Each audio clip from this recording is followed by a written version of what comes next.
Ya, Assalamualaikum warahmatullahi wabarakatuh. Selamat malam pemirsa TVRI Sumatera Selatan dimanapun Anda berada. Senang sekali saya Dimas Aditya Agusta kembali hadir menjumpai Anda dalam info sehat untuk edisi hari ini, Jumat 10 Februari 2017. Untuk Anda pemirsa nanti yang ingin bertanya, kami persilakan yang langsung ke line telepon kami. Dan untuk hari ini tema kita ini sangat dekat dengan kehidupan kita, apalagi untuk Anda yang bekerjanya, modalnya adalah berbicara. Nah, ini hal yang cukup kadang-kadang disepelekan, tapi sebenarnya ini jika tidak ditanggulangi tidak baik untuk Anda sendiri atau juga untuk orang lain tentunya ya, apalagi kalau bukan bau mulut. Nah, sudah hadir di studio kami ada Dr. Gigi Erwan Noval sebagai narasumber. Assalamualaikum Dok, apa kabarnya? Waalaikumsalam. Sehat. Terima kasih Mas. Alhamdulillah sehat. Oke. Nah, untuk hari ini pemirsa, untuk Anda yang ingin bergabung bersama kami, Anda bisa langsung telepon ke 0711-311-454 seputar bau mulut tentunya. Baik, saya ke Dr. Noval lagi. Dok, kalau kita berbicara dengan istilahnya bau mulut ini ya, bau mulut ini kan kadang-kadang disepelekan oleh beberapa orang. Mungkin dianggap ya tidak terlalu mengganggu lah, katakan seperti, walaupun sebenarnya sangat mengganggu orang lain seperti itu. Nah, definisi bau mulut itu sendiri seperti apa sih Dok? Boleh dijelaskan? Oke, jadi Mas Dimas, berbicara mengenai bau mulut, itu kadang-kadang hal yang tidak disadari oleh yang punya tubuh, punya badan Mas Dimas. Jadi yang bersangkutan tidak merasa bahwa aroma mulutnya agak sedikit kurang harum Mas Dimas. Nah, itu kenapa Dok? Apa memang si penderita sendiri memang sudah terbiasa dengan aroma mulutnya atau seperti apa? Ya. Jadi tadi kalau berbicara mengenai bau mulut atau kalau di istilah kedokteran gigi kita menyebutnya halistosis Mas. Jadi halistosis itu adalah gangguan keluarnya aroma yang tidak sedap dari rongga mulut. Itu yang biasanya sifatnya dari yang ringan, yang tidak dikeluhkan sampai yang menimbulkan keluhan. Lah, itu secara garis besar ada beberapa faktor yang menyebabkan gangguan bau mulut. Itu bisa dikarenakan dari dalam arti permasalahan di sekitar gigi dan mulut, atau dari area lain atau wilayah lain yang berdekatan dengan rongga mulut. Contohnya gangguan di seputar telinga, hidung atau tenggorok. Dan memang ada pengaruh lain juga sebenarnya Dok ya, bukan hanya pasti dari mulut, tapi dari organ lain juga bisa mempengaruhi bau mulut seperti itu Dok. Betul, jadi semata-mata bau mulut ini tidak bisa disalahkan murni dari rongga mulut. Tapi yang biasanya Mas Dimas ini tidak terlepas kejadiannya dari gangguan seputar gigi dan mulut tadi. Contohnya ada gigi yang berlubang atau adanya peradangan gigi atau karang gigi. Itu yang salah satu faktor penyebab bau mulut yang sifatnya intrinsik atau berasal dari sekitar rongga mulut Mas Dimas. Nah dok, kalau kita melihat pola hidup, kita berbicara tentang pola hidup nih, kalau kita berbicara soal rongga mulut berarti asupan atau makanan yang dimakan katakanlah di masyarakat di Sumatera Selatan, apakah memang berpotensi makanan yang kita konsumsi sehari-hari itu untuk menimbulkan bau mulut atau tidak sebenarnya dok? Ada beberapa memang Mas. Jadi beberapa makanan yang kita konsumsi memang terkadang itu menyebabkan bau mulut. Contohnya yang cukup familiar Mas Dimas ya, mungkin pete atau jengkol kita di Palembang sering kan itu kan, atau kabau. Dan terkadang kalau yang seperti itu Mas Dimas, awalnya memang di rongga mulut bau itu, tapi nanti pada saat kita buang, umpamanya kita BAK ya Mas Dimas ya, itu akan ada bau tidak sedap juga. Jadi memang karakter makanan tersebut mengeluarkan aroma yang kurang sedap. Nah, saya juga pernah membaca beberapa literatur yang mengatakan bahwa untuk seseorang yang mengidap penyakit tertentu memiliki bau mulut yang khas, seperti mungkin diabetes dan semacamnya seperti itu. Itu seperti apa dok? Nah itu yang bau mulut yang penyebabnya tidak dikarenakan faktor gigi dan mulut. Yang saya bilang tadi. Jadi yang terdekat gangguan di telinga, hidung, tenggorok, atau ke dalam lagi Mas Dimas. Jadi bisa karena gangguan di dalam tubuh. Contohnya Mas Dimas sebutkan tadi itu. Jadi kalau orang yang dia menderita penyakit diabetes atau kencing manis Mas Dimas, memang kecenderungannya ada aroma kurang sedap. Itu kalau dirasa-rasa mungkin baunya kita menyebut bau keton. Keton itu mungkin semacam bau buah-buahan manis itu loh Mas Dimas. Itu. Atau ada lagi gangguan lambung Mas Dimas, gastritis ya, radang lambung itu, sakit mah itu loh. Nah kalau sakit mah juga serupa, itu menyebabkan bau tidak sedap juga. Jadi kalau yang gangguan lambung itu kadang aroma dari hawa mulut yang dikeluarkan sifatnya asam. Ada lagi umpamanya ada keganasan atau kanker di dalam tubuh juga, bisa. Jadi manifestasi dari kanker tadi akan muncul keluar di rongga mulut. Nanti baunya itu seperti bau busuk ya, kayak mungkin bau bangkai itu lah Mas Dimas, seperti itu. Jadi memang beberapa karakter penyakit umum itu bisa menyebabkan gangguan aroma mulut tidak sedap tadi. Berarti bisa diluruskan juga bahwa mungkin yang selama ini beranggapan kalau bau mulut hubungannya hanya di mulut dan rongga mulut seperti itu, tapi ternyata ada beberapa penyakit degeneratif katakanlah seperti itu ya. Iya, dalam kenyataannya berkaitan dengan bau mulut tadi. Jadi tadi di garis bawah ada dua penyebab karena faktor gigi dan mulut, itu faktor intrinsik atau faktor intrinsik yang tidak berhubungan dengan gigi dan mulut secara langsung. Dan memang harus diwaspadai sebenarnya ya. Bukan hanya mungkin ada yang mengatakan bahwa kok bau mulut tapi giginya dalam keadaan baik, mungkin seperti tidak ada lubang dan sebagainya. Mungkin dikhawatirkan ada penyakit lain yang jauh lebih ke dalam seperti itu. Nah dok, ada juga istilah bahwa seseorang yang terkena panas dalam, istilahnya katanya seperti itu, biasanya mengeluarkan aroma atau bau mulut yang kurang sedap. Nah, bisa dikonfirmasi seperti apa? Iya, ada juga seperti itu. Jadi kalau panas dalam itu Mas Dimas mungkin kondisi tubuh tidak terlalu baik kan. Nah itu, jadi mungkin karena tadi kurang minum, itu salah satunya bisa menyebabkan aroma mulut tidak sedap juga. Bisa seperti itu. Jadi memang kalau dilihat dari sisi kedokterannya juga seperti itu ya? Iya, banyak faktor yang pasti harus kita periksa satu persatu. Tetapi yang paling lazim Mas Dimas dalam praktek saya sehari-hari, biasanya aroma mulut itu berkaitan dengan penyebab sekitar gigi dan rongga mulut.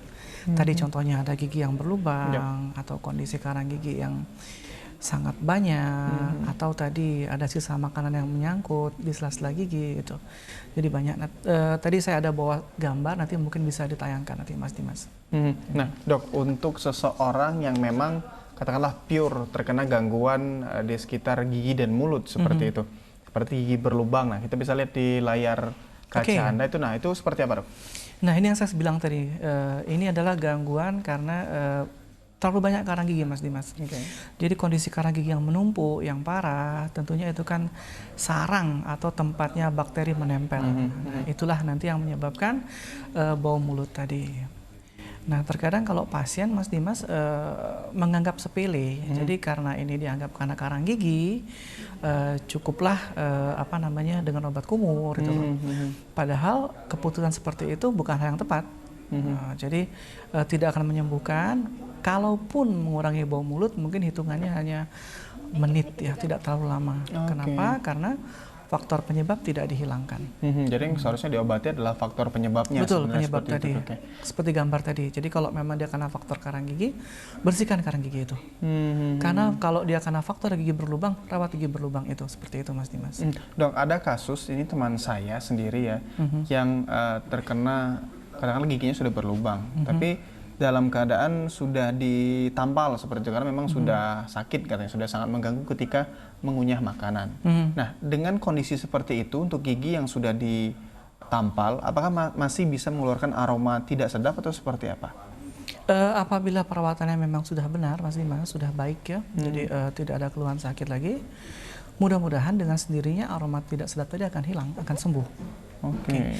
Jadi tadi saya bilang tadi gigi berlubang pun bisa menimbulkan aroma yang tidak sedap. Ini kalau di praktek saya sehari-hari kadang-kadang ibu-ibu atau bapak-bapak mengeluhkan, dokter ini kok anak saya harum sekali. Harum kutip Mas Dimas. Contoh kutip ya. Harum sekali.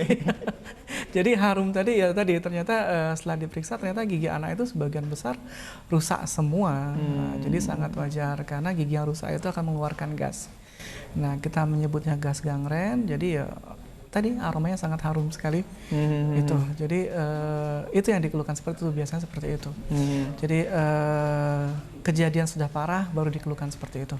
Tadi Mas Dimas, tadi alangkah baiknya apabila gigi sudah ketahuan bermasalah atau berlubang segera diperbaiki. Jadi sebenarnya kalau untuk gigi sendiri bisa diidentifikasi bahwa akan ada katakanlah potensi akan berlubang seperti itu. Awalnya seperti apa sih dok kejadiannya, mungkin mulai dari titik hitam dulu atau seperti apa sebenarnya? Kalau secara pasien mungkin Mas Dimas ya mungkin tidak terlalu aware, tidak terlalu sadar dengan keluhan gigi. Biasanya mereka datang apabila gigi sudah mengalami permasalahan. Contohnya gigi pada saat makan yang dingin atau minum yang dingin terasa ngilu, makan hangat. Biasanya mereka akan datang. Nah, padahal kalau kejadian seperti itu kadang-kadang masih ditahan juga, sehingga prosesnya setelah tadi yang parah tadi itu akan semakin sakit. Tadi yang terburuk sakit spontan, jadi tidak diapa-apakan gigi itu akan sakit.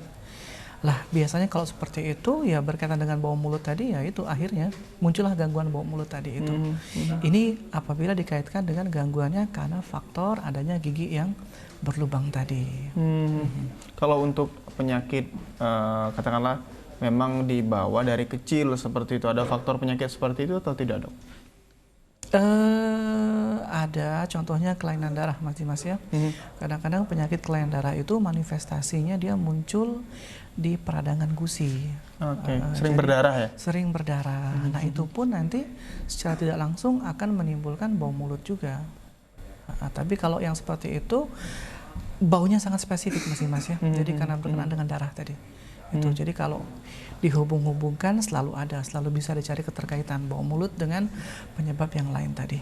Cuma tadi yang seperti itu termasuk jarang ya. Kalau saya pribadi jarang menemui seperti itu.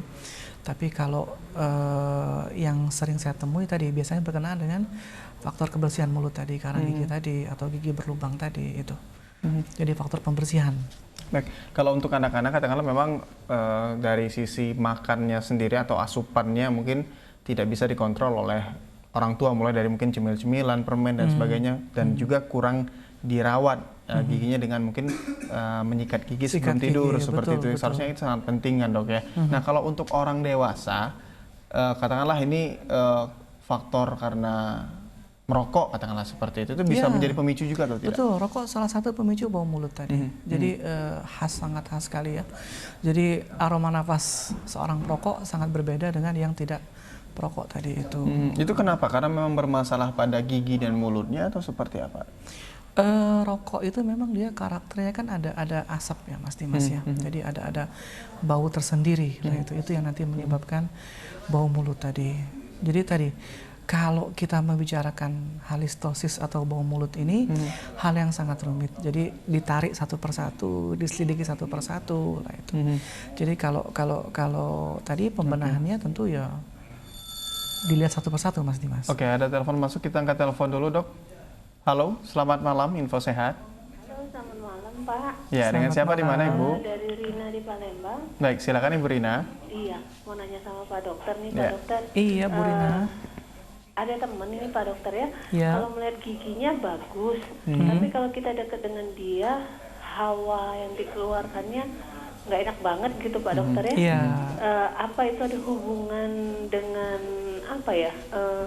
Lambung atau apa pengaruhnya dari dalam bisa keluar gitu, Pak Dokter. Karena kalau dilihat giginya bagus gitu. Iya.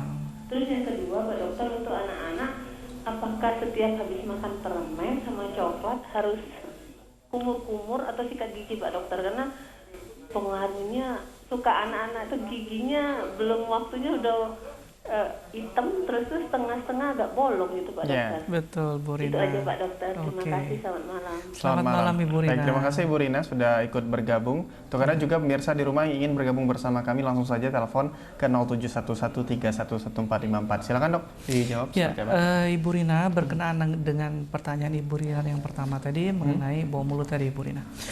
Memang kadang-kadang Ibu secara fisik kita lihat giginya kelihatan bagus, Bu Rina. Karena yang kita lihat kan gigi depan, Ibu Rina. Secara kosmetik baik Betul, seperti itu ya? kita hanya melihat gigi depan, kita tidak melihat gigi yang belakang. Nah, terkadang Ibu Rina yang bermasalah itu gigi yang belakang. Itu. Jadi kenapa ada bau mulut? Ya tadi karena ada beberapa gigi yang mungkin sudah mati atau giginya sudah busuk, Bu Rina. Itu yang menimbulkan aroma tidak sedap tadi. Itu yang pertama, Bu Rina ya. Cuma tadi